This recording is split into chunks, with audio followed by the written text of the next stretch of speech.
राजनाथ सिंह के पास में ले गए थे, जिसमें और भी मेरे साथी हैं, कई गए भी हैं। वहाँ पर राजनाथ जी ने एक सीट खातिर ये कही थी, रामविलास जी 89 पर लड़ाई लड़ो, एक सीट छोड़ दो। रामविलास जी बोले एक सीट साहब कौन सी? बुआनी खेड़ा छोड़ दो, मैं हारने वाली सीट लेता हूँ। हमने विश्वास दिलाया उठे, पूरी राजदारी जारी थी, दामान खाप जारी थी, अगर साहब इस कैंडिडेट को हम जिता के फूल आपकी झोली में डाल देंगे। और उसके बाद में इन्होंने अपना जो 10 साल में अपना जो कार्यक्रम, जो इनकी रूपरेखा, जो उनका चाल चलन, एक भी तो कहीं ऐसे लीडर हैं जिनको ऊपर भ्रष्टाचार का, रेप का, इसे कहीं भी कोई दाग तक नहीं लगे इस बंदे के, और उस बंदे के साथ वैसा करते हैं तो बड़ा दुख होता है। और मैं एक बात और कहना चाहूँ, ये डीएससी समाज जो बैठा 46 जाति हैं, इसमें 35-36 नहीं है साहब, 46 जातियों के लिए जो ये शख्स लड़ा है, जो इनका हक मारा जा रहा था कई सालों से, कैबिनेट में खड़ा हो गए, जो आदमी अपनी नौकरी, अपना पद, अपना विधायकपना सब त्यागने के लिए भी तैयार था, उनके साथ खड़ा होकर लड़ रहा है। और आज पूरा हरियाणा में ये संदेश गया है कि बिशंबर के साथ में गलत हुआ है। और बिशंबर जी का संदेश क्या था हमारी बीजेपी पार्टी के साथ में, कि 90 की 90 विधानसभाओं जाऊंगा जी मैं, और 90 की 90 विधानसभा में डीएससी समाज को आपके साथ लाऊंगा, और आपका देखना जो जीत पावर है वो आपकी बढ़ती हुई दिखाऊंगा। उस आदमी के साथ विश्वासघात किया। विधायक जी, पहली बार जहाँ बुआनी खेड़ा से आपने कमल खिलाने का काम किया था, 2 बार लगातार आप जीते भी हैं, कांग्रेस के धुरंधर को हरा के आप जीते हैं। पार्टी ने आपको मंत्री पद तक दे दिया, कुछ ही महीने पहले दिया, लेकिन अचानक से टिकट काटने का क्या कारण था? देखिए, एक पार्टी की परिपाटी है, पार्टी का अपना नियम है, उनको जैसा उचित लगता है वो शीर्ष नेतृत्व वो करता है, और मैं इस फैसले का स्वागत भी करता हूं और मैं इस फैसले को स्वीकार भी करता हूं। इसके साथ साथ इतना ज़रूर मैं आपके मीडिया के माध्यम से कहना ज़रूर चाहूँगा, मैं संगठन का कार्य करता हूँ, संगठन में रहूँगा, मैं कहीं नहीं जाऊँगा। हाँ, कार्यकर्ताओं में गांव के खरकलंगा बहुत बड़े गांव हैं मेरे, दामान खाप के गांव हैं, लगभग 52-53 हज़ार वोट इस गांव के आसपास हमारे 7 गांव पड़ते हैं उनके हैं। और वो लोगों में जब से टिकट कटी है उनकी, तो नाराज़गी तो है, लेकिन नाराज़गी के कारण वो लोग आज इकट्ठा हुए, उनमें एक प्रकार से रोष भी है, फिर भी हम उनको मनाएंगे और जैसा कि पार्टी का आदेश है उसको निभाएंगे।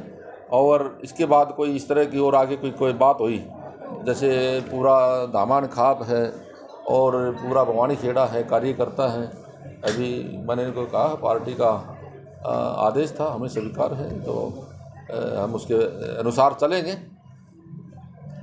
मंत्री जी, दल बदलू और नए चेहरे को टिकट दी गई है, जहाँ से ऐसा चेहरा जो जेजेपी छोड़ के 22 अगस्त को ही आया था, 12-13 दिन ही हुए थे, उसको पार्टी ने टिकट दे दी, लेकिन आपके टिकट। हाँ, देखिए, आरोपित आदमी है, भ्रष्टाचार में भी है, और 302 में अभी कुछ दिन पहले इसकी जमानत हुई है, और फिरौती इसके भांजे ने मांगी है, शहर में मुकदमे दर्ज हैं। और इन्होंने, मुझे जो पता चला है, इसने नगर पालिका की ज़मीन में अपने भाई का भी मकान है, इसका भी खुद का स्वयं का मकान है। तो मैं समझता हूँ ऐसे भ्रष्टाचारी की पहले छानबीन करवा लेनी चाहिए थी संगठन ने, और ऐसी छानबीन करके तभी टिकट देते तो मुझे लगता है एक प्रकार से हमें भी अच्छा लगता और पार्टी को भी अच्छा लगता, क्योंकि हम पार्टी के एक सच्चे सिपाही हैं, पार्टी हमारी माँ है, यहाँ कैंडिडेट हमारा कमल का फूल है, और जो कमल का फूल लेकर के आता है हमारा धर्म भी बनता है उसको जिताने का। लेकिन उसके साथ साथ जो कैंडिडेट की छवि होती है इस वक्त में जो ऐसे कैंडिडेट यहाँ से उतारा गया है बुआनी खेड़ा से, जिस पर आरोप हैं, तो मैं समझता हूँ एक प्रकार से हमें कठिनाई का भी सामना करना पड़ सकता है, और हम प्रयास भी करेंगे यहाँ भारतीय जनता पार्टी की इस सीट में निकले।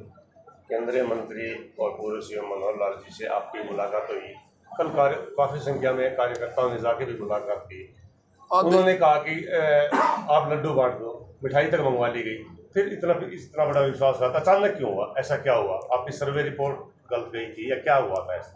देखिए, मुझे नहीं पता, ऐसे भ्रष्टाचारी को, आरोपित को एकदम से यू टर्न ले लिया गया और उसको टिकट देना, जिस भी आदमी ने षड्यंत्र के तहत ये टिकट दिलवाई है, मुझे लगता है मैं और भी शीर्ष नेतृत्व से भी ये मांग रखूँगा, कम से कम इसकी जांच तो हो। ऐसे भ्रष्टाचारी को, एक तरफ तो हम भ्रष्टाचार मुक्त हरियाणा प्रदेश जीरो टॉलरेंस की बात करते हैं, दूसरी तरफ ऐसे भ्रष्टाचारी को, आरोपित को हम टिकट देते हैं।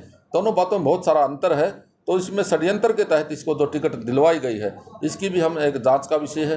हम शीर्ष नेतृत्व से बात करेंगे। ऐसे व्यक्ति को मैदान में उतारा है जो कि एक प्रकार से जिसको जनता नकारेगी। 2 बार एमसी का चुनाव जिसने हारने में जो हमने हैट्रिक बनाई हो, बहुत थोड़े थोड़े वोट लेकर के ऐसे व्यक्ति को एक ऐसे विश्व के सबसे बड़े दल भारतीय जनता पार्टी की टिकट दी जाती है, तो कहीं ना कहीं मुझे लगता है ये आगे कठिनाई का समय है। और मैं कार्यकर्ताओं से भी अपील करूंगा, जो भी पार्टी ने फैसला लिया है तो इसको सिर माथे पर रखते हुए, स्वीकार करते हुए, जैसा हमारे से बने वो करे भी। प्रदेश में 67 कैंडिडेट की जो डिक्लेयर किए हैं, उसमें पहली बार देखने से लग रहा है कि बीजेपी अपने सिद्धांतों से, जो पुराने सिद्धांत थे उनसे दूर हो गई है।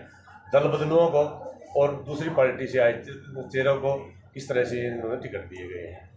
ये देखो पार्टी का है, वैसे तो पार्टी का सब्जेक्ट है, विषय उसी का है, लेकिन मैं भी पार्टी के कार्यकर्ता होने के नाते इन चीज़ों पर पहले छानबीन कर लेनी चाहिए, पहले तफ्तीश करके कौन कैसा है। और ये नहीं कि कोई दूसरी पार्टी से है, वो कोई अलग बात नहीं है। हमारी नीतियों से भी लोग खुश होकर किया जाते हैं, क्योंकि नरेंद्र मोदी जी की नीतियाँ हैं, बहुत अच्छी नीतियाँ हैं, उनको लेकर के भारतीय जनता पार्टी ज्वाइन कर रहे हैं।